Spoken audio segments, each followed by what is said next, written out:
What happens when the most feared warrior princess in the galaxy makes a desperate gamble to save her dying world?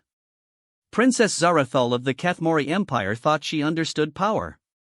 She commanded fleets that could shatter moons and armies that conquered star systems. But, when an unstoppable enemy threatens to destroy everything she holds dear, she discovers that true strength might come from the most unlikely source, a species the galaxy considers nothing more than primitive upstarts. In a universe where ancient civilizations have ruled for millennia, where technology can reshape reality itself, and where wars span entire galactic sectors, one human will prove that sometimes the greatest legends are born not from those who seem strongest, but from those who simply refuse to give up.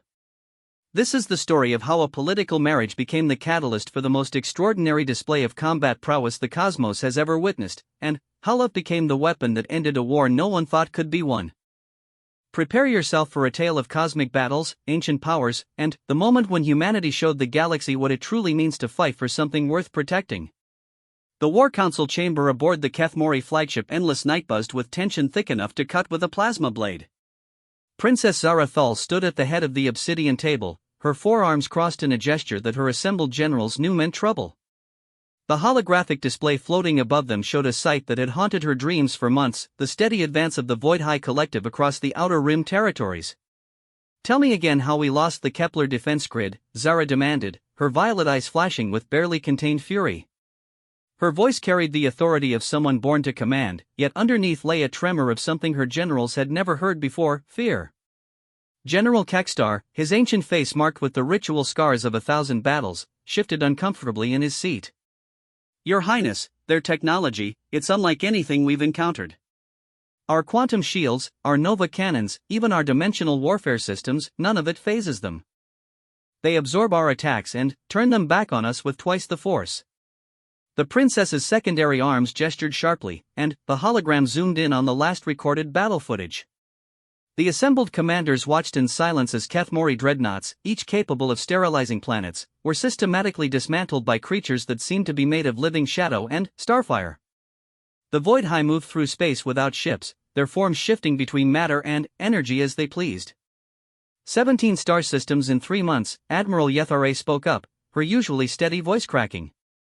"At this rate, they'll reach the core worlds within a year. And we still don't know what they want or why they're doing this." Zarathul closed her eyes, feeling the weight of her empire's fate pressing down on her shoulders. The Kethmori had ruled this galactic sector for over 50,000 years.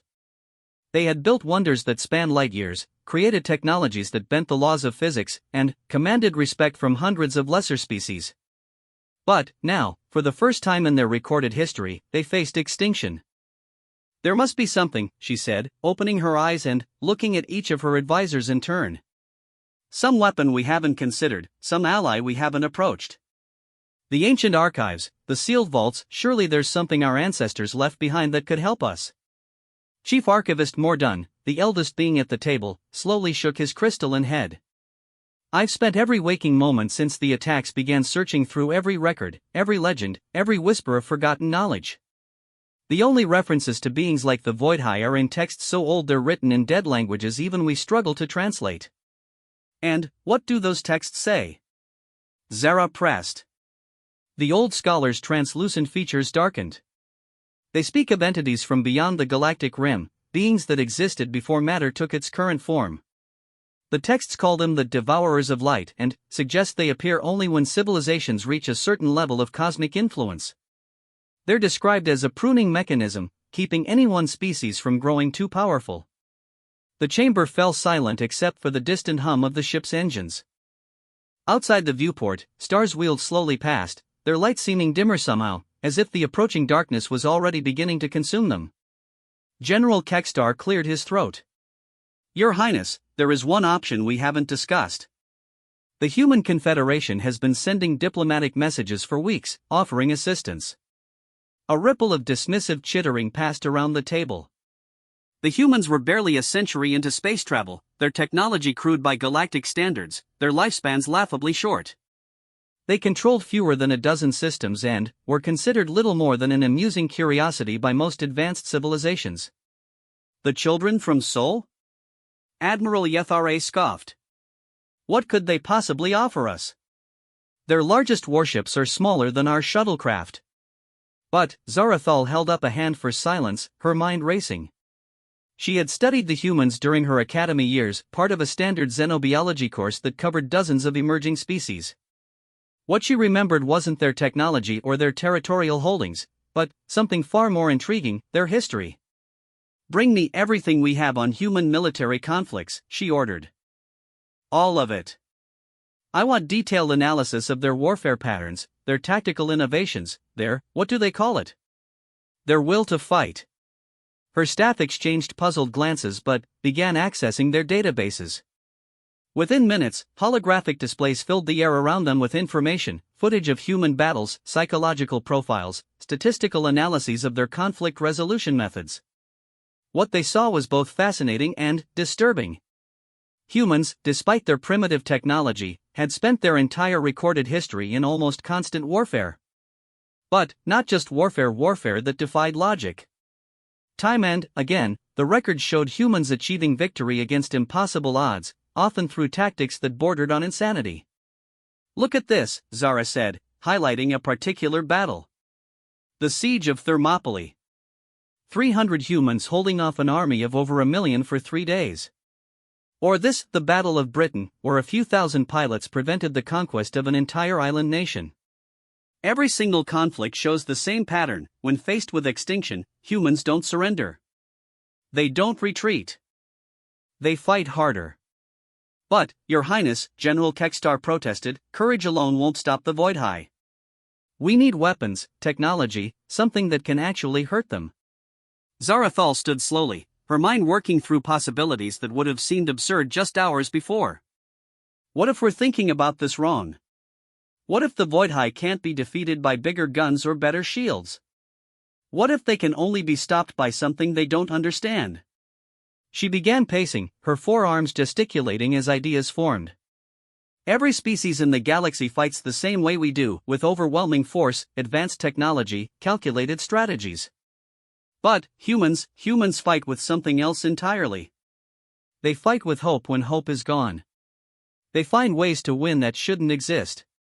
The bridge communications officer's voice suddenly crackled through the chamber's speakers. "Your Highness, we're receiving another transmission from the Human Confederation flagship. They're requesting immediate audience regarding a joint military operation." Zarathal made a decision that would change the course of galactic history. "Put them through." The holographic display shifted to show the bridge of a human vessel. The contrast was striking. Where Kethmori ships were works of art, flowing curves of exotic metals and energy fields, the human bridge was a cramped space filled with blinking lights and jury-rigged equipment. At the center stood a human male, tall by their species standards, with the bearing of a professional soldier. "Your Highness," the human said, offering what Zara recognized as their species' formal bow. "I'm Captain Marcus Reed of the Earth Confederation Navy. Thank you for accepting our communication." "Captain Reed," Zara replied, noting how the human looked directly at her despite the obvious disparity in their species status. "You've been quite persistent in your attempts to contact us." "Yes, ma'am. We've been monitoring the situation with the Voidhigh, and we believe we might have something to contribute to the defense effort." Admiral Yethare leaned forward. "Captain, with all due respect, your species lacks both the technology and the experience to meaningfully contribute to this conflict. Perhaps you should focus on evacuating your own systems." Zara watched with interest as Captain Reed's expression didn't change, but something in his eyes hardened. "Admiral, you're absolutely right about our technology. Our ships are slow, our weapons are primitive, and our defensive systems wouldn't last 5 minutes against a Voidhigh attack.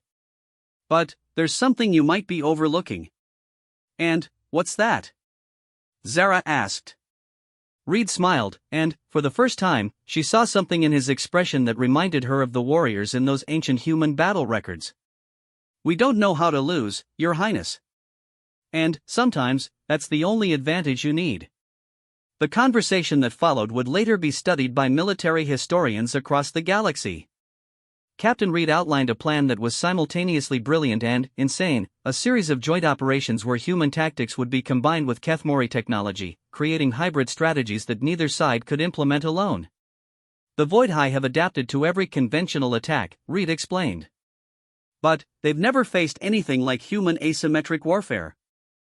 We specialize in turning weaknesses into strengths, in finding ways to win that our enemies never see coming. General Kekstar was skeptical. Even if your tactical innovations proved effective, the scale of this conflict is beyond anything your species has experienced. We're talking about battles across multiple star systems, involving forces that could remake the very structure of spacetime. General, Reed replied, my great-grandfather fought in something called the Pacific Theater during our Second World War. The distances involved were tiny by galactic standards, but the principle is the same. You take the fight to them in ways they don't expect, using every advantage you can find, no matter how small. As the discussion continued, Zara found herself studying Captain Reed more closely. There was something about him that defied easy categorization, a combination of tactical brilliance and absolute determination that reminded her of the legendary heroes from her own culture's ancient stories. But there was something else, something that made her pulse quicken in a way that had nothing to do with military strategy. Captain, she said, interrupting a technical discussion about shield harmonics, I have a proposal that might benefit both our species significantly. The bridge fell silent, both human and Kethmori waiting for her to continue. Our respective governments have been discussing closer ties for some time. What if we formalized those ties in a way that would demonstrate our mutual commitment to this alliance? Reed's expression showed he wasn't following her logic. I'm not sure I understand, Your Highness. Zarathul took a deep breath, knowing that what she was about to propose would shock her own people almost as much as it would surprise the humans. A marriage alliance, Captain. Between representatives of our species. It would show the galaxy, and the Voidhigh, that we stand united. The silence stretched for long moments. Finally, Reed spoke carefully, Your Highness, are you suggesting a political marriage? I am. Between you and me, specifically. She held up a hand as exclamations erupted from her own staff. It would be more than symbolic. Kethmori marriage bonds include a sharing of combat instincts, tactical knowledge, even sensory capabilities. You would gain access to our enhanced perceptions and processing speed. I would gain insight into human tactical thinking. Reed stared at her for a long moment, then looked around his own bridge at his obviously stunned crew. Your Highness, that's a significant commitment. May I ask what makes you think this particular alliance would be effective? Zarathul smiled, and, for the first time in months, it felt genuine. Because, Captain, I've studied your species' military history extensively today. And I've learned that humans are at their most dangerous when they're fighting for someone they love. The captain's expression shifted, and Zara saw the moment when he truly understood what she was offering. Not just an alliance between their species, but a personal bond that would transform both of them into something greater than either could be alone. How long would we have to prepare? Reed asked finally. The Voidhigh will reach the Minerva system in 6 days, General Kekstar supplied grimly. If we're going to attempt this strategy, it needs to happen within the next 72 hours. Reed nodded slowly. Then, we'd better get started. Your Highness, I accept your proposal. As the transmission ended and preparations began for the most unusual alliance in galactic history, Zarathul found herself wondering if she had just made the most brilliant decision of her military career or the most catastrophic mistake of her life. But, as she watched her people scramble to coordinate with the human fleet, she felt something she hadn't experienced since the war began: hope. The wedding ceremony took place aboard a neutral station in the buffer zone between human and Kethmori space. It was attended by representatives from dozens of species, all eager to witness this unprecedented union between two vastly different civilizations. But, for Zara and Marcus, the political implications faded into background noise as they spoke the ancient vows that would bind their minds as well as their hearts. When the ceremonial neural link was established, both of them gasped as their consciousness expanded beyond anything they had previously experienced. Zara suddenly understood the peculiar human concept of improvisation, the ability to create solutions from nothing but determination and creative thinking. Marcus felt the vast sweep of Kethmori tactical doctrine flooding his mind, along with sensory capabilities that revealed the universe in ways he had never imagined. But, more than that, they felt each other's absolute commitment to protecting what they loved, even if it meant facing impossible odds. The honeymoon would have to wait. The Void High had accelerated their advance, and the first joint human Kethmori task force was already moving toward its destiny among the stars. The joint task force assembled at Rally Point Omega looked like something from a fever dream. Massive Kethmori dreadnoughts, their hulls gleaming with exotic alloys and crackling with barely contained energy, hung in space alongside the comparatively tiny human vessels that buzzed around them like determined insects. To most observers, it seemed absurd, a partnership between gods and children, between cosmic titans and primitive upstarts. Aboard the command ship Unity's Edge, a hastily retrofitted Kethmori cruiser with human tactical systems grafted onto its neural network, Zara and Marcus stood before a three-dimensional holographic display of the Minerva system. The representation showed 17 inhabited worlds, home to over 60 billion beings, all now directly in the path of the Void High advance. "The evacuation is proceeding as quickly as possible," reported Admiral Chen, Marcus's second-in-command, her voice tight with stress. "But we're looking at maybe 40% of the population relocated before they arrive. The rest..." She didn't need to finish the sentence. Zara's forearms moved in complex patterns as she manipulated the hologram, highlighting tactical positions and defensive installations. Since the neural bonding, she had found herself thinking in ways that would have been impossible before, seeing not just the mathematical precision of Kethmori strategy, but also the chaotic creativity that humans called thinking outside the box. "The defensive platforms here and here," she said, marking positions around Minerva Prime, "can be reconfigured for something other than direct confrontation." Marcus nodded, his enhanced awareness picking up the implications immediately. The bonding process had given him access to sensory data that made the universe seem alive with possibilities invisible to normal human perception. A trap. But not one designed to destroy them, one designed to learn from them. Exactly. Zara's secondary hands worked at a subsidiary control panel. Every engagement with the Void High has been focused on trying to stop them. But what if we let them win the first round? General Kekstar's scarred features creased with concern. "Your Highness, with respect, allowing the enemy a victory in the Minerva system would mean the loss of billions of lives." "Not if we make sure it's a victory that tells us everything we need to know about how they fight," Marcus interjected. "The human military has a saying, sometimes you have to lose the battle to win the war." The plan that emerged over the next 18 hours was unlike anything the galactic military establishment had ever conceived. Rather than meeting the Void High with maximum force, the joint fleet would implement what Marcus called a tactical retreat with extreme prejudice, a staged withdrawal designed to make the enemy reveal their capabilities while gathering critical intelligence. The key was the human contribution, a network of stealth observation posts that would be left behind during the retreat, each one disguised as debris or natural phenomena. These posts would record everything: energy signatures, attack patterns, communication methods, anything that might provide insight into Void High weaknesses. "It's going to look like we're running away," Admiral Chen observed as they reviewed the final battle plan. "That's exactly how it should look," Zara replied.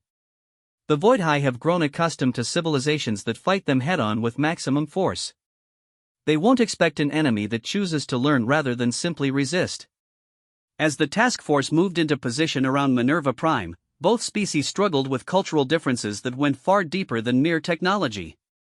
Kethmori military doctrine emphasized honor, direct confrontation, and overwhelming superiority. The idea of deliberately losing a battle, even as a strategic maneuver, violated every instinct their society had developed over millennia. Human tactics, by contrast, had evolved from a species that had spent most of its existence as the underdog. Humans were comfortable with deception, misdirection, and Pyrrhic victories because they had rarely had the luxury of overwhelming force. The neural bond between Zara and Marcus became crucial in bridging these philosophical gaps.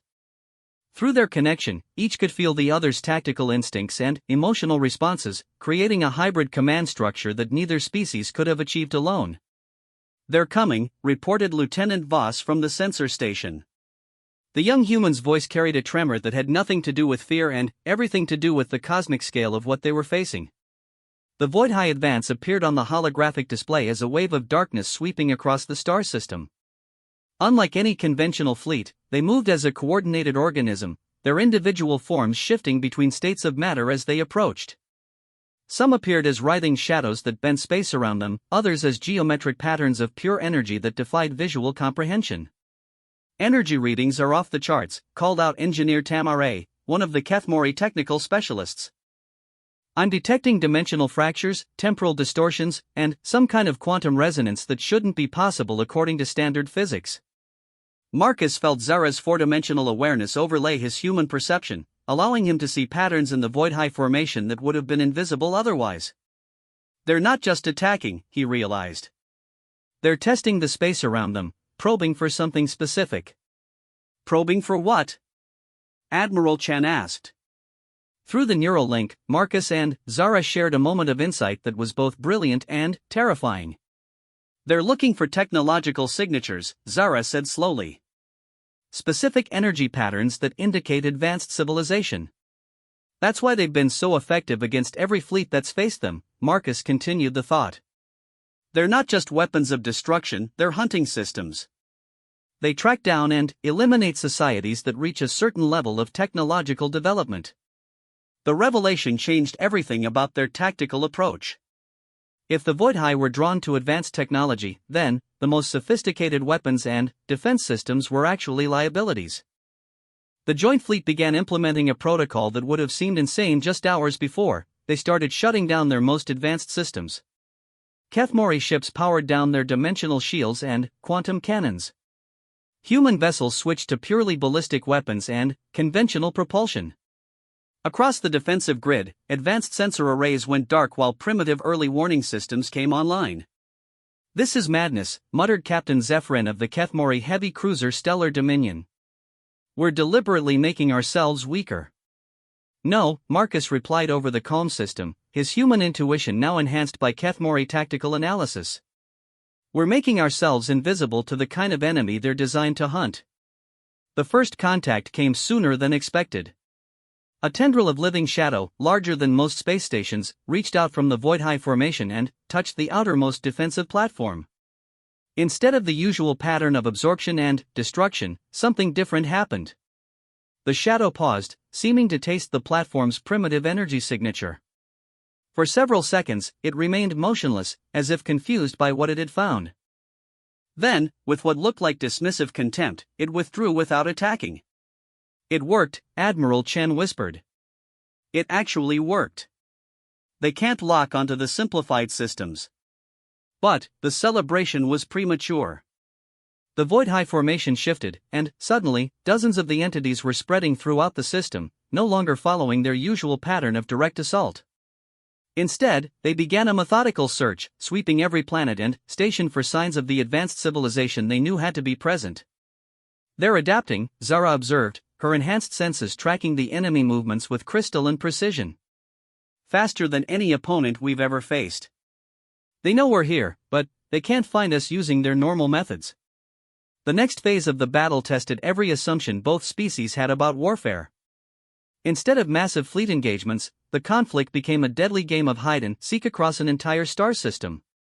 Human stealth technology, previously dismissed as irrelevant on a cosmic scale, suddenly became invaluable. Kethmori ships used their superior speed and maneuverability to dart between hiding spots, never staying in one place long enough for the Void-High to establish a lock. The breakthrough came when Marcus noticed something in the enemy search patterns that his enhanced perception could barely detect. They're following quantum resonance traces, he announced during an emergency conference. Every time we use advanced technology, even for a few seconds, it leaves a signature they can track. But we need the advanced systems to fight them effectively, General Kekstar protested. Do we? Zara asked, her mind racing through possibilities that human tactical thinking had opened up. What if we used their own hunting instincts against them? The plan that emerged was so audacious that it required approval from both the Kethmori High Command and the Human Federation Council. They would create a false technological signature, a quantum resonance pattern that mimicked an entire advanced civilization, and use it as bait to draw the Void-High into a trap. The trap itself would be devastatingly simple, a carefully calculated gravitational anomaly that would collapse part of the system's asteroid belt, creating a localized spacetime distortion. If they could lure enough of the Void-High into the right position, the resulting gravitational wave would scatter them across multiple dimensions, effectively removing them from the battlefield. The timing has to be perfect, Marcus explained as they prepared for the final phase. We get one chance. If we miss, they'll adapt to this strategy too, and we'll never be able to use it again. Zara felt the weight of command settling on her shoulders, but now it was shared with someone who understood the burden in ways her own people never could. Through their bond, she felt Marcus's absolute determination to protect the innocent, combined with the tactical flexibility to do whatever was necessary to achieve that goal. The false signature was generated using a carefully orchestrated sequence of technology activations across the fleet. Every ship powered up their most advanced systems simultaneously, creating a quantum resonance so strong it could be detected from across the galaxy. To the Voidhigh, it must have seemed like stumbling across the technological equivalent of a massive city. The response was immediate and overwhelming. The entire Voidhigh force converged on the apparent location of the signature, moving with a speed and coordination that defied physics. They flowed through space like liquid darkness, their forms shifting and merging as they prepared for what they believed would be the ultimate feast of advanced technology. At the last possible moment, as the enemy formation reached the precise coordinates needed for the trap, Marcus gave the order, "Execute Broken Arrow." The gravitational collapse was triggered by the simultaneous detonation of 12 human nuclear weapons, primitive by galactic standards, but perfectly suited for creating the kind of spatial distortion they needed. The resulting gravitational waves swept through the Voidhigh formation like a cosmic tsunami. The effect was spectacular and horrible to witness. Beings that had seemed invulnerable were suddenly stretched across multiple dimensions, their forms becoming increasingly abstract as they were pulled into patterns of spacetime that couldn't support their existence. One by one, they winked out of normal reality, vanished to dimensional spaces where they could no longer threaten the galaxy. When the gravitational disturbance finally settled, the Minerva system was clear of enemy forces. But the victory came at a cost. The spatial distortions had made 3 of the system's outer planets uninhabitable, and the asteroid belt had been completely reorganized. 68% of the Voidhigh force eliminated, reported Admiral Chen, her voice filled with amazement. The remainder are scattered across 7 different dimensions. It'll take them months to regroup, assuming they can figure out how to get back to normal space. Marcus and Zara stood together on the observation deck, watching rescue ships move among the surviving planets. Through their neural bond, they shared a complex mixture of triumph and horror at the destruction they had unleashed. "It was necessary," Zara said quietly, sensing his emotional turmoil. "We saved billions of lives." "I know," Marcus replied. "But we also proved something that I'm not sure the galaxy is ready for." "What's that?" Marcus looked out at the damaged star system, where the impossible had just become reality through the application of tactics that neither species could have developed alone. "We proved that humans and Kethmori together can do things that shouldn't be possible. And that's going to change everything." As reports of the victory spread across the galaxy, both species began to understand that their alliance had created something unprecedented. The neural bond that had started as a desperate political gesture had become the foundation for an entirely new form of warfare, one that combined the best aspects of 2 radically different approaches to conflict. But even as they celebrated their success, long-range sensors were detecting new Voidhigh formations massing beyond the galactic rim. The enemy was adapting, learning from their defeat, and preparing for a counterattack that would test the new human-Kethmori alliance beyond anything they had yet imagined. The real war was just beginning. 3 months after the victory at Minerva, the joint human-Kethmori fleet had evolved into something that defied conventional military classification. Ships that had once been designed for either overwhelming force or stealth operations now carried hybrid technologies that blended the best of both philosophies. But the most dramatic change was in the command structure itself, where the neural bond between Marcus and Zara had created a new form of battlefield awareness that other officers were struggling to comprehend. Captain Sarah Chen watched from the bridge of the UCS Defiance as her commanding officers engaged in what appeared to be a silent conversation. Marcus and Zara stood before the tactical display, their movements perfectly synchronized as they manipulated holographic projections of enemy formations. When one reached for a control, the other was already adjusting related parameters. When Marcus frowned at a particular data stream, Zara's secondary arms were already pulling up relevant intelligence before he could ask for it. "It's like watching a single mind operating 2 bodies," Chief Engineer Martinez murmured from his station. "It's more than that," Chen replied, studying the tactical decisions emerging from their collaborative analysis. Look at the solutions they're developing. Neither pure human nor pure Kethmori strategy could produce these results. The latest intelligence reports painted a grim picture.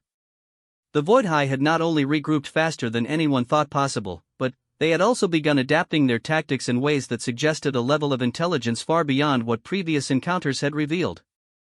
Instead of massing for another direct assault, they were probing the galaxy's defenses with small, highly specialized incursion forces, each one designed to test a specific aspect of the Allied response. "They're learning," Marcus said suddenly, his voice carrying the strange harmonic undertones that had developed since the neural bonding. "Each probe is gathering data about how we fight, how we think, how we coordinate our forces." Zara's forearms danced across the control interfaces with inhuman speed and precision. "The pattern analysis is conclusive. They're not just adapting to our tactics, they're adapting to the neural bond itself. Somehow, they can sense the cognitive resonance between our species." The implications were staggering. The very advantage that had allowed them to win at Minerva was now being turned against them. The Voidhai were developing countermeasures specifically designed to disrupt the human Kethmori tactical synthesis. "There's more," Admiral Tar announced from the communications station.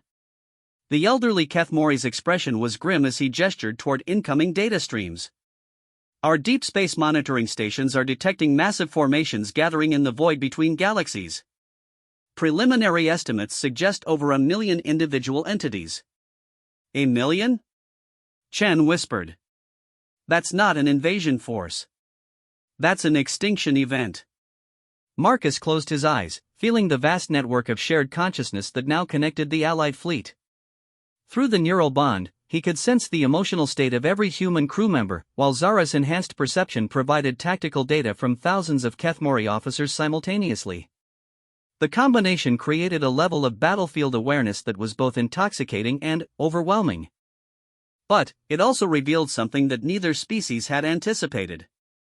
As the bond had strengthened over the months of joint operations, both Marcus and Zara had begun developing capabilities that went far beyond mere shared knowledge. They were starting to think in ways that transcended the limitations of either human or Kethmori cognition.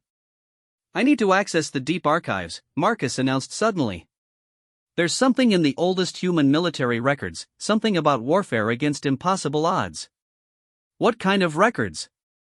Zara asked, her enhanced perception already picking up the subtle changes in his biorhythms that indicated a breakthrough moment. "Stories. Legends. Accounts of battles that shouldn't have been winnable but were won anyway through sheer determination and tactical innovation." Marcus began pulling up historical databases, his fingers moving across the interface with speed that his human nervous system shouldn't have been able to achieve. But, more than that, accounts of individual warriors who somehow transcended normal human limitations when everything depended on their success. The records that appeared on the holographic display would have been familiar to any human military historian: Thermopylae, where 300 Spartans held off an empire; the Battle of Britain, where a handful of pilots saved a nation; the Siege of Bastogne, where surrounded soldiers refused to surrender against hopeless odds. But Marcus was looking for something deeper than mere historical accounts. "There," he said, highlighting a particular section of text. "The common factor isn't just courage or tactical brilliance. It's a fundamental shift in consciousness that occurs when someone becomes willing to sacrifice everything for something greater than themselves." Zara's four-dimensional perception allowed her to see patterns in the data that human analysis would have missed. "The neurological scans from our bonding process show similar anomalies. When we fight together, our brain activity doesn't just increase, it reorganizes into configurations that shouldn't be possible for either species." "What are you suggesting?" Admiral Chen asked, though from the expression on her face, she was beginning to suspect where this was leading. Marcus and Zara exchanged a look that spoke volumes without words. Through their neural connection, they had shared not just tactical knowledge and sensory capabilities, but something far more profound. They had begun to understand how love and determination could literally reshape the structure of consciousness itself. "We're going to evolve," Marcus said simply. "Not our technology, not our tactics, but our fundamental capacity for warfare. We're going to become something that the Voidhai can't possibly expect or counter." The process that followed would be studied by xenopsychologists for generations to come. Using a combination of Kethmori neural enhancement technology and human meditation techniques derived from ancient warrior traditions, Marcus and Zara began to deliberately push their shared consciousness beyond the boundaries of normal biological function. The first breakthrough came during a skirmish with a Voidhigh probe in the outer colonies. As enemy forces attempted to disrupt their neural link using some kind of psychic interference, Marcus felt his awareness suddenly expand beyond anything he had previously experienced. For a crucial few seconds, he could perceive the battlefield from the perspective of every ship in the Allied fleet simultaneously. The tactical advantage was overwhelming. Instead of issuing orders through normal command channels, Marcus found himself able to coordinate fleet movements through direct neural interface, essentially turning hundreds of individual vessels into components of a single, vast organism. The Voidhigh probe was destroyed before it could even begin to analyze the new formation patterns. "Impossible," General Kekstar muttered as he reviewed the battle recordings. "No organic mind should be able to process that much information simultaneously without suffering complete neural breakdown." "It's not one organic mind," Zara explained, her own awareness having undergone similar expansion during the engagement. "It's something entirely new, a hybrid consciousness that combines human adaptability with Kethmori processing power. And it's getting stronger with each engagement." The second breakthrough was even more dramatic. During a major battle in the Rigel sector, as Voidhigh forces attempted to overwhelm the Allied fleet through sheer numbers, Zara discovered that she could now perceive quantum probability fluctuations in real time. This allowed her to predict enemy movements several seconds before they actually occurred, turning what should have been a devastating surprise attack into a tactical advantage. But the most significant change was in the way they experienced combat itself. The neural bond had evolved beyond mere shared awareness into something that could only be described as combat transcendence. When fighting together, Marcus and Zara operated as a single entity that combined the best aspects of both species while transcending the limitations of either. News of their unprecedented tactical successes spread rapidly throughout the galaxy. Other species began volunteering their own personnel for experimental neural bonding procedures, hoping to recreate the human Kethmori synthesis. Most of these attempts failed catastrophically, but a few produced limited success, creating small cadres of enhanced warriors within the Allied fleet. The Voidhigh response was swift and terrifying. Rather than continuing their pattern of probing attacks, they suddenly launched a coordinated assault on 12 different star systems simultaneously. The scale and coordination of the attack suggested that they had been studying the Allied forces far more carefully than anyone had realized. "They're trying to force us to split our enhanced assets," Admiral Chen observed as reports of the multiple attacks flooded the command center. "If we send Marcus and Zara to one battle, the other 11 systems are defenseless against whatever new capabilities the Voidhigh have developed." "Then, we don't split up," Marcus replied, his voice now carrying harmonics that seemed to resonate with the ship's hull itself. "We do something that's never been attempted before." What followed challenged every assumption about the nature of consciousness and reality. Using advanced Kethmori quantum communication technology combined with human biofeedback techniques, Marcus and Zara began to project their enhanced awareness across multiple star systems simultaneously. The sensation was indescribable. Through quantum entanglement, their consciousness existed in 12 different battlefields at once, providing tactical coordination on a scale that defied physics. Human and Kethmori fleet commanders found themselves receiving battlefield intelligence and tactical guidance that seemed to come from omniscient observers. The Battle of the 12 Systems lasted for 3 standard days and became the stuff of legend throughout the galaxy. Voidhigh forces that had been accustomed to facing conventional military thinking suddenly found themselves engaged with an enemy that could predict their moves, adapt to their tactics in real time, and coordinate responses across impossible distances. But the most extraordinary moment came on the final day of the battle, when a massive Voidhigh entity larger than anything previously encountered materialized in the Centauri system. This creature was clearly different from the others, possessing what could only be described as a malevolent intelligence that radiated across space like a cosmic infection. "Primary consciousness detected," Zara announced, her voice echoing strangely as her awareness operated across multiple dimensions simultaneously. "This is their command entity, the source of their coordination. It's trying to interface with our neural bond," Marcus added, his human instincts recoiling from contact with something fundamentally alien to organic life. "It wants to understand how we think, how we've evolved beyond normal biological limitations. The psychic battle that followed was unlike anything in recorded history. The Void High primary consciousness attempted to overwhelm the human Kethmori neural bond through sheer alien force, pouring patterns of thought that had been shaped by cosmic voids where no life had ever existed. But it encountered something it had never faced before, a form of consciousness that was simultaneously organic and quantum, individual and collective, logical and intuitive. Marcus felt his human determination, the species' legendary refusal to surrender, merge with Zara's Kethmori tactical precision, and something new emerged. Not just enhanced capability, but a fundamental transformation of what it meant to be a warrior. In that moment of ultimate crisis, with billions of lives hanging in the balance, he became something that transcended the normal boundaries of biological existence. The change was visible from across the star system. Energy patterns that had never been recorded before began radiating from the flagship, creating aurora-like displays that painted entire solar systems in impossible colors. Human and Kethmori crew members reported feeling as if they were part of something vast and ancient, a force of protection that reached back to the very beginning of consciousness in the universe. The Void High primary consciousness, for the first time in its existence, encountered something that it could not understand, absorb, or destroy. The hybrid awareness that Marcus and Zara had become was simultaneously too alien for it to comprehend and too familiar for it to dismiss.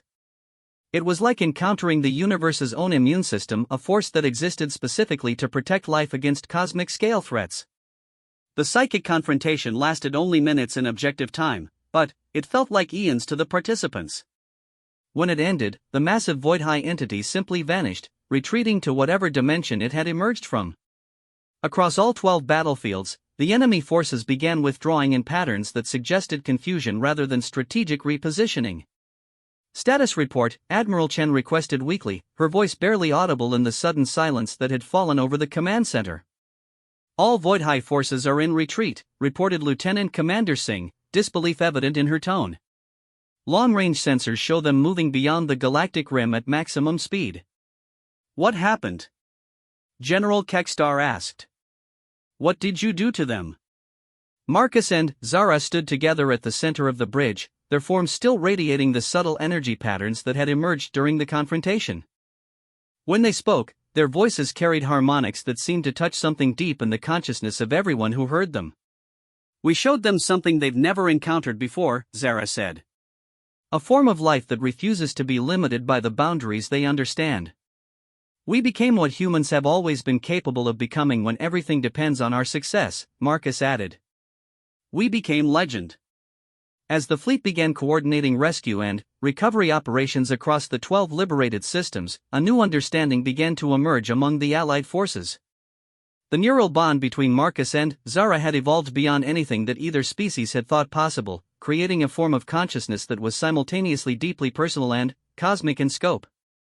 But, more importantly, they had proven that love, the determination to protect what matters most, could literally reshape reality when pushed to its ultimate expression. The Void High had retreated not because they had been defeated by superior technology or tactics, but because they had encountered something that challenged their fundamental understanding of what life could become. The legend of the Human Kethmori Alliance was spreading across the galaxy, inspiring other species to explore their own potential for transcendent cooperation.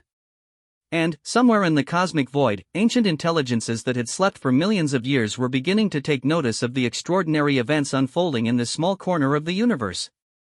6 months after the Battle of the 12 Systems, the galaxy had begun to reshape itself around a new understanding of what was possible when different species transcended their individual limitations. The neural bond between Marcus and Zara had become the template for dozens of similar partnerships across the Allied fleets, though none had achieved quite the same level of consciousness transformation that the original pair demonstrated. The flagship Unity Transcendent, a vessel that was now as much a living entity as a spacecraft, drifted in the neutral space of the Void Nexus, the region where the galaxy's edge met the cosmic darkness beyond. Here, where normal matter began to give way to the quantum foam of intergalactic space, the ship's sensors were detecting phenomena that challenged every known law of physics. The readings are consistent across all sensor arrays, reported Dr. Elena Vasquez, the human xenobiologist who had become the fleet's expert on void-high psychology. There are structures out there in the deep void, but they're not made of conventional matter. They appear to be constructed from organized spacetime itself. Marcus stood before the main display, his consciousness now operating on levels that allowed him to perceive cosmic patterns invisible to unenhanced minds. Through his bond with Zara, he could sense the vast currents of dark energy that flowed between galaxies, and, within those currents, something that radiated purpose and ancient intelligence. "They're not random," he said, his voice carrying the harmonic resonance that had become characteristic of his evolved state. The Void High weren't just raiders or destroyers. They were scouts. Advance agents for something much older and more powerful. Zara's forearms moved in patterns that had become second nature, manipulating both physical controls and quantum probability fields simultaneously. Her enhanced perception could detect the subtle distortions in spacetime that indicated the presence of entities operating beyond the normal constraints of physics. "The structures are awakening," she announced, her voice taking on tones that seemed to resonate with the ship's hull itself. "Our confrontation with their primary consciousness sent a signal into the deep void. We've been noticed." The implications of this discovery sent ripples of concern throughout the Allied fleet. If the Void High had merely been scouts for something greater, then the victories they had achieved might have inadvertently triggered an even more serious threat. The entity that Marcus and Zara had faced in mental combat had been powerful enough to challenge their transcendent consciousness. What manner of beings could command such creatures as mere servants? "Long-range quantum sensors are detecting movement," called out Commander Torres from the sensor station. "Something massive is approaching from the direction of the Andromeda Galaxy. Estimated arrival time, 72 hours. Size estimates?" Admiral Chen asked, though the tension in her voice suggested she already suspected the answer would be disturbing. "Ma'am, the readings don't make sense. Whatever it is, it's larger than our entire solar system. And it's not traveling through space, it's traveling through folded dimensions we don't even have names for." The next 3 days became a frantic preparation period as every available resource was marshaled to understand what was approaching. Ancient archives were scoured for any reference to cosmic-scale entities. Theoretical physicists worked around the clock to model the dimensional travel methods being observed. And, in the deepest classified sections of both human and Kethmori databases, scholars searched for any hint that previous civilizations had faced similar challenges. The breakthrough came from an unexpected source: the dreams of the neural-bonded crew members. As the approaching entity drew closer, those who had undergone consciousness enhancement began experiencing shared visions during their sleep cycles. These dreams revealed fragmentary glimpses of cosmic history stretching back billions of years. "The visions are consistent across all subjects," Dr. Vasquez reported during an emergency briefing. "They show the same sequence of events: the rise of organic civilization in the galaxy, followed by the appearance of the Void High, followed by the arrival of something the dreamers can only describe as the Gardeners." "Gardeners?" General Kekstar repeated, his scarred features creasing with confusion. Marcus and Zara exchanged a look that conveyed volumes of shared understanding. Through their bond, they had experienced the dreams more vividly than anyone else, and the implications were staggering. "They're cosmic landscapers," Zara explained, her four-dimensional perception allowing her to see patterns that others could only glimpse in fragments. "Entities that exist on a scale where entire galaxies are like individual plants in a vast garden. They use the Void High to prune civilizations that grow beyond certain parameters." "But why?" Admiral Chen asked. "What's the purpose of limiting galactic development?" Marcus closed his eyes, feeling the vast flow of cosmic awareness that his enhanced consciousness could now access. In the quantum foam that surrounded their position, he could sense echoes of intelligence so ancient that they remembered the formation of the first stars. "Balance," he said finally. "They maintain cosmic balance by preventing any one galaxy from developing technologies or consciousness that could affect the structure of the universe itself. The Void High aren't destroyers, they're cosmic immune systems." The revelation changed everything about their understanding of the conflict. They weren't just fighting for the survival of their species or even their galaxy, they were challenging a system of cosmic governance that had operated for billions of years. The neural bond that Marcus and Zara shared, and the transcendent consciousness it had produced, represented a form of development that the Gardner system was specifically designed to prevent. "First contact in 6 hours, announced Lieutenant Commander Singh. "Whatever it is, it's dropping out of dimensional travel just beyond the heliopause." What emerged from folded spacetime was unlike anything in the collective experience of galactic civilization. the entity appeared to be constructed from organized dark energy, its form shifting between geometric patterns of impossible complexity and flowing organic shapes that suggested growth rather than construction. It was simultaneously beautiful and terrifying, ancient and utterly alien. But what was most disturbing was how familiar it felt. Through their enhanced consciousness, Marcus and Zara could sense something in the entity's thought patterns that resonated with their own transformed awareness. It was as if they were looking at a possible future version of themselves, evolved beyond the boundaries of physical existence. "Communications incoming," reported the signals officer. "But it's not electromagnetic. It's some kind of direct neural interface transmission." The voice that filled their minds was neither male nor female, neither human nor Kethmori, but somehow encompassed every possible variation of consciousness they had ever encountered. "Young minds that have transcended the boundaries of flesh," the gardener spoke, its mental voice carrying harmonics that seemed to resonate with the fundamental frequency of existence itself. "You have achieved something that few species manage before their scheduled pruning. This is unexpected." Marcus felt Zara's consciousness merge more completely with his own as they prepared to respond to an intelligence that dwarfed their enhanced capabilities. But, even in the face of such cosmic magnitude, the human core of his personality, the stubborn refusal to surrender that had defined his species for millennia, remained unchanged. "We're not here to be pruned," he replied, projecting his thoughts into the quantum foam where the gardener's consciousness existed. "We're here to protect our galaxy and everyone in it." The response came as a wave of something that might have been amusement if it had come from a being capable of such limited emotions. Protection. An admirable concept, but ultimately irrelevant on the cosmic scale. Individual civilizations arise and fade like brief sparks in the darkness. Our purpose is to maintain the stability of existence itself.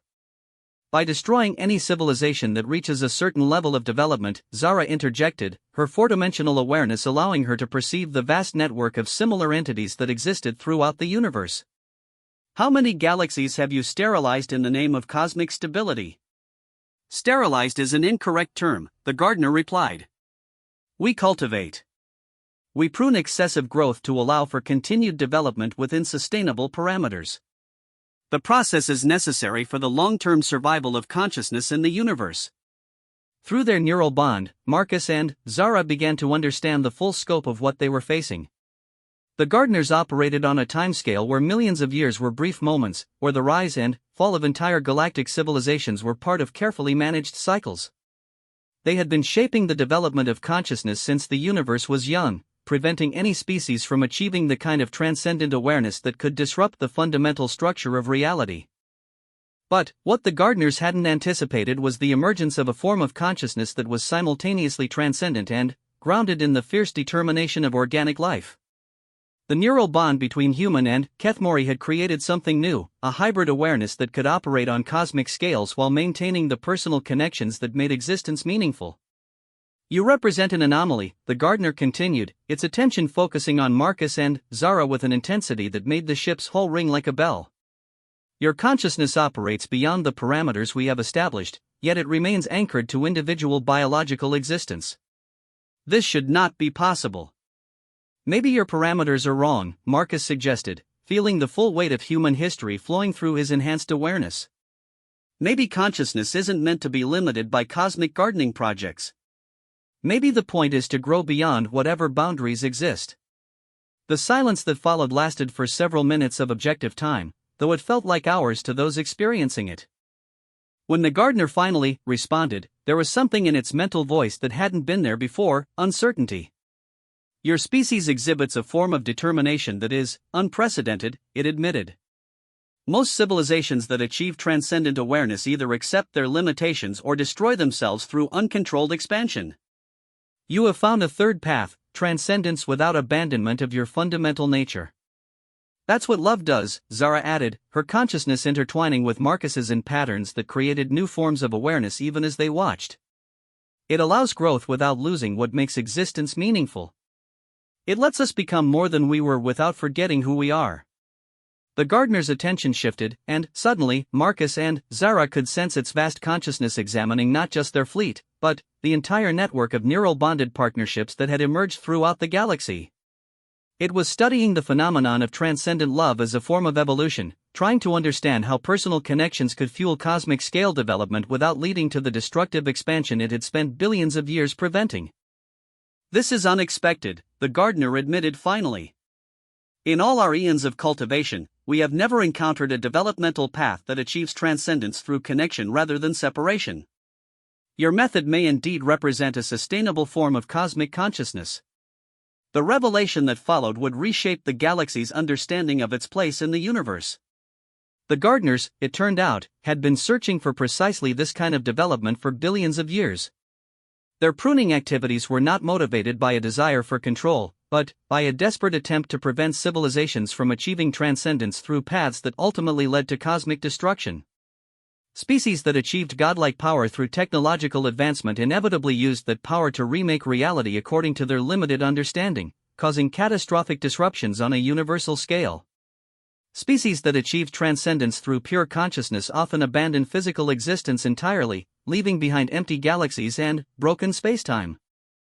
But the human Kethmori synthesis had discovered something else, a form of transcendence that was powered by love and connection rather than domination or abandonment. It was evolution that made beings greater while keeping them grounded in the relationships that gave existence meaning. "Your galaxy will become a test case," the gardener announced. "If your method of development proves sustainable on a cosmic scale, we will modify our cultivation techniques throughout the universe. The age of pruning may be coming to an end." As the massive entity began to withdraw into dimensional space, it left behind a final communication that would be studied by philosophers and scientists for generations to come. "Show us how consciousness can transcend its limitations while remaining true to its origins. Show us how love can become a cosmic force without losing its personal meaning. If you succeed, the universe itself may evolve beyond the need for our guidance." The implications of this challenge were staggering. Marcus and Zara, along with their growing network of transcendent consciousness partnerships, had become more than just defenders of their galaxy. They had become pioneers of a new form of cosmic evolution that could determine the future development of consciousness throughout the universe. As the fleet began to process the implications of their encounter, one thing became clear: the real test was just beginning. They had proven that transcendent love could defend against cosmic threats, but now they had to prove that it could serve as the foundation for a new kind of universal civilization. The galaxy was watching. The universe was waiting. And, somewhere in the quantum foam of existence, ancient intelligences were preparing to learn whether consciousness and love could indeed transcend every limitation without losing their essential nature. 1 year after the encounter with the gardener, the galaxy had transformed beyond recognition. What began as a desperate military alliance between humans and Kethmori had evolved into something unprecedented, a network of consciousness that spanned hundreds of worlds and dozens of species, all connected through variations of the neural bonding process that Marcus and Zara had pioneered. The flagship Transcendence of Unity hung in orbit around New Harmony, a planet that had been specifically constructed to serve as the nexus for the expanding network of transcendent consciousness.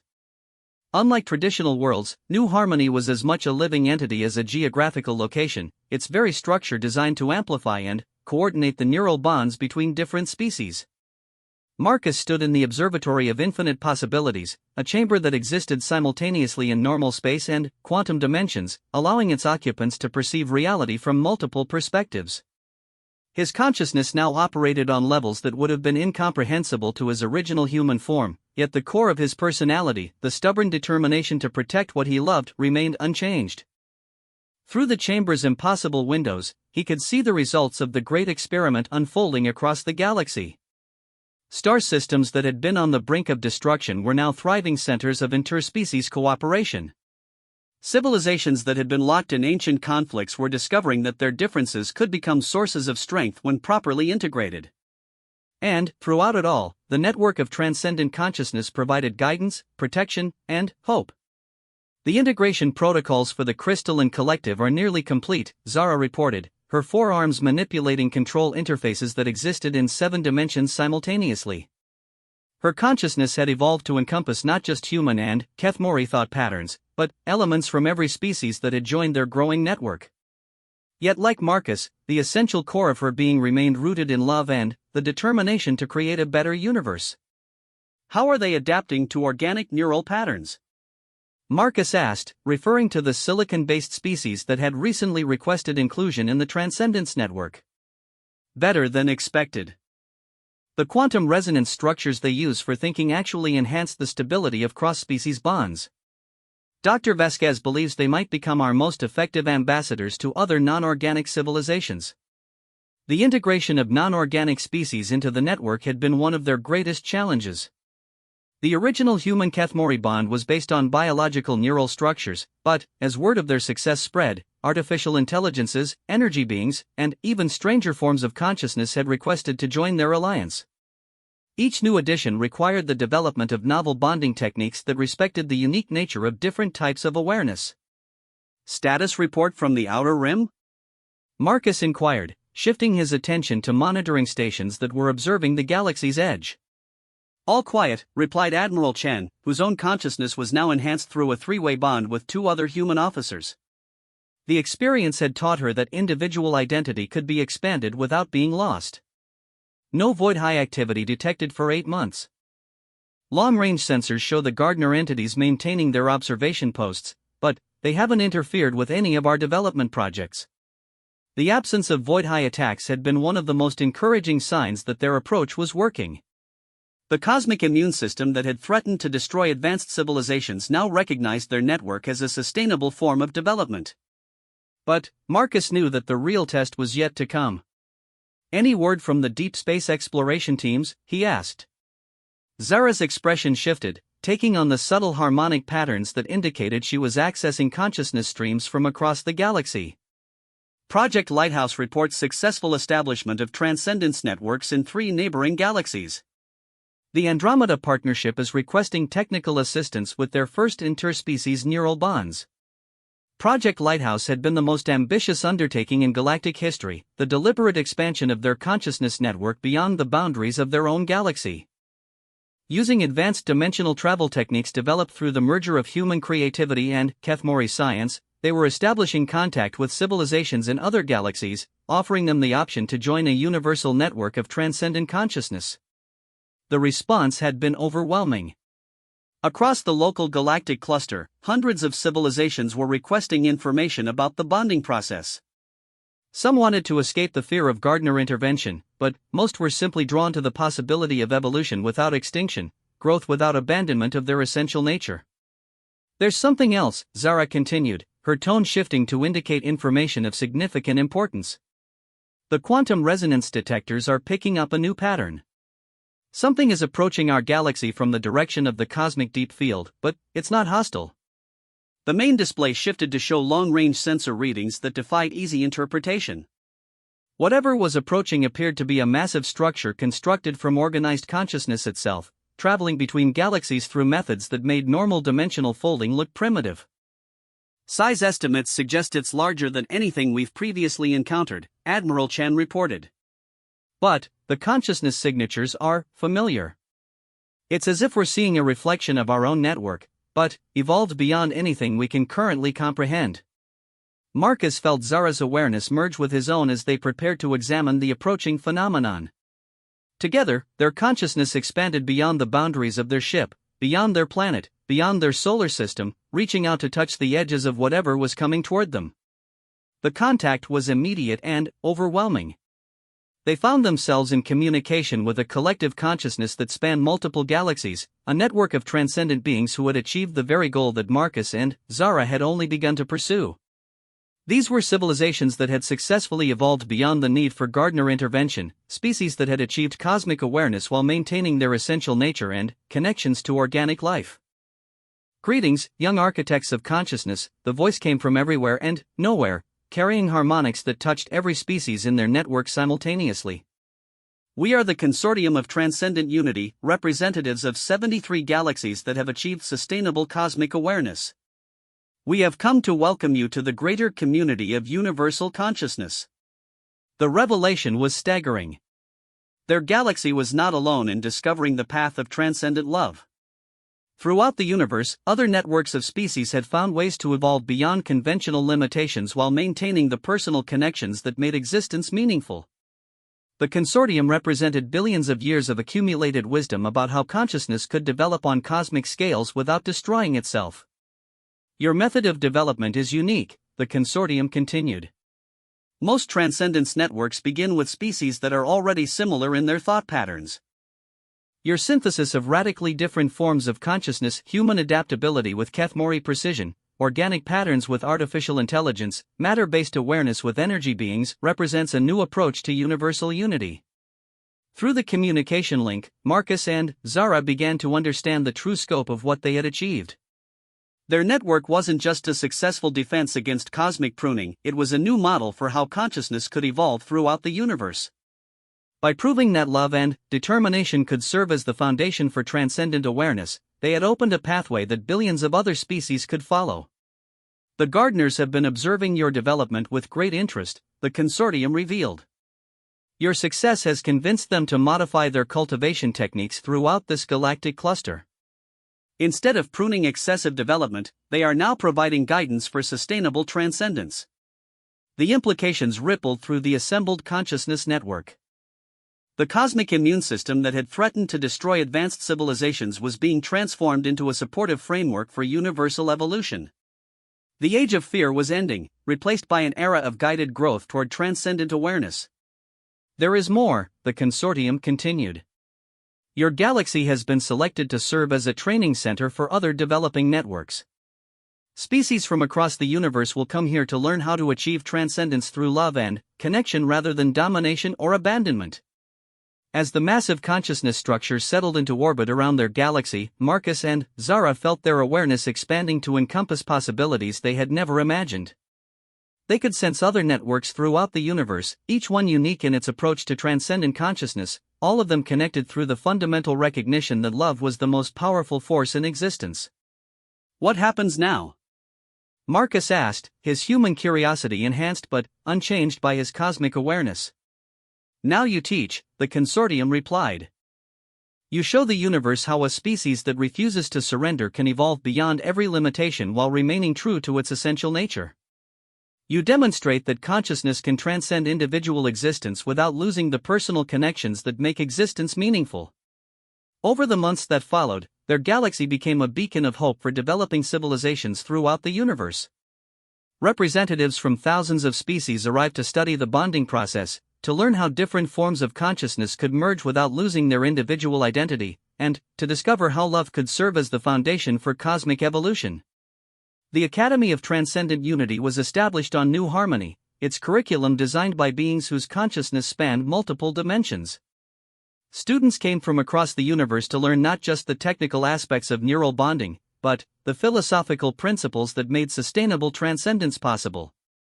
Marcus and Zara found themselves at the center of this universal transformation, their relationship serving as the template for countless other bonding partnerships. But, even as their consciousness expanded to encompass cosmic scales of awareness, the core of their bond remained unchanged, two beings who had chosen to face the impossible together, transforming love into a force capable of reshaping reality itself. Do you ever regret it? Zara asked during a quiet moment between their cosmic responsibilities, her question referring to the simple military alliance that had started their journey. Marcus smiled, his enhanced awareness allowing him to perceive the vast network of consciousness that now spanned multiple galaxies, all of it ultimately traceable back to their decision to trust each other in the face of certain destruction. Through their bond, he could sense the happiness of billions of beings who had found their own paths to transcendent love, the hope of countless developing civilizations, and the approval of cosmic intelligences that had waited eons for consciousness to discover its true potential. Never, he replied, taking her hand, both the physical gesture and the quantum resonance it represented. We set out to save our galaxy and ended up showing the universe how to evolve. But the best part is that we did it together. Around them, the Academy of Transcendent Unity hummed with activity as representatives from 1,000 worlds worked to understand and implement the principles they had discovered. In the quantum foam of deep space, the Gardner entities watched approvingly as their ancient role shifted from cosmic pruners to cosmic teachers.